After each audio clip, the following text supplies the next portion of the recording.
Recently, I did a video where I talked about how I work with my clients to help them develop financial goals, figuring out the when and the how much for everything that they want to do. As you can imagine, it's not always the most cut and dry conversation. Certainly, there's quite a bit of nuance that can be involved in it. For example, I'll ask somebody about a specific time period of their lives, trying to establish that when, let's just say 10 years. So, hey, what do you want to do in 10 years? And sure enough, I'll get a response like, well, 10 years, Curtis, that's definitely when I want to think about buying a second property. And so once I hear that, my ears are going to perk up just a little bit.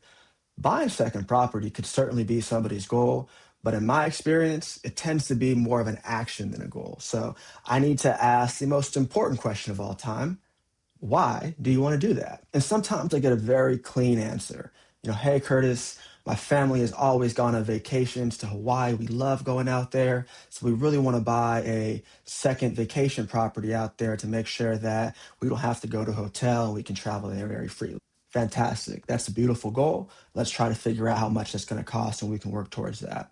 More often than not, though, I get something like this. Well, I read online or I saw on Instagram or on TikTok about how I can generate passive income if I have a bunch of rental properties. So I want to get that started. Here's where it gets really interesting because you have two people here that are saying the same thing. I want to buy an additional property. But one person's real goal is to have a vacation home for their family. The property is the destination. The other person's real goal is to generate passive income. And the property is just the action that they think will get them there. Same words, but completely different situations. And this is exactly why it's so important to establish those goals first, because if I don't ask why, I'm going to give one of them the wrong plan. So yeah, if your goal is passive income, you can buy rental property and you might be able to hit that goal.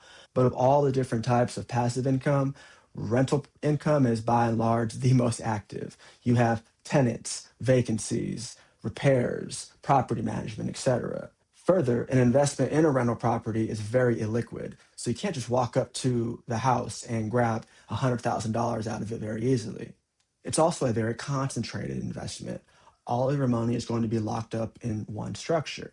So if there's any issues like with the plumbing system or with the roof, or if there is an HOA assessment or an ice storm that causes damage, or if there is a tree in your easement that falls into the street, these are all real stories, by the way, you're going to have to pay that bill. I said the home is illiquid, so it's not like you're going to be able to get the money out of the house to pay the bill. You have to get it from somewhere else.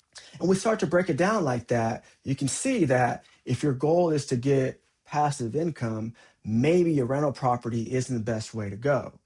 But without going through the goals first, we're not going to be able to truly evaluate these actions. And we're not going to be able to make sure that the action that we're picking is going to be in your best interest.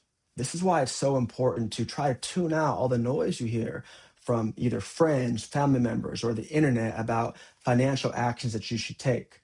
A financial action is worthless if it doesn't match to a financial goal. Understand your goals first. And then through that, you can work with a professional to determine the best course of action.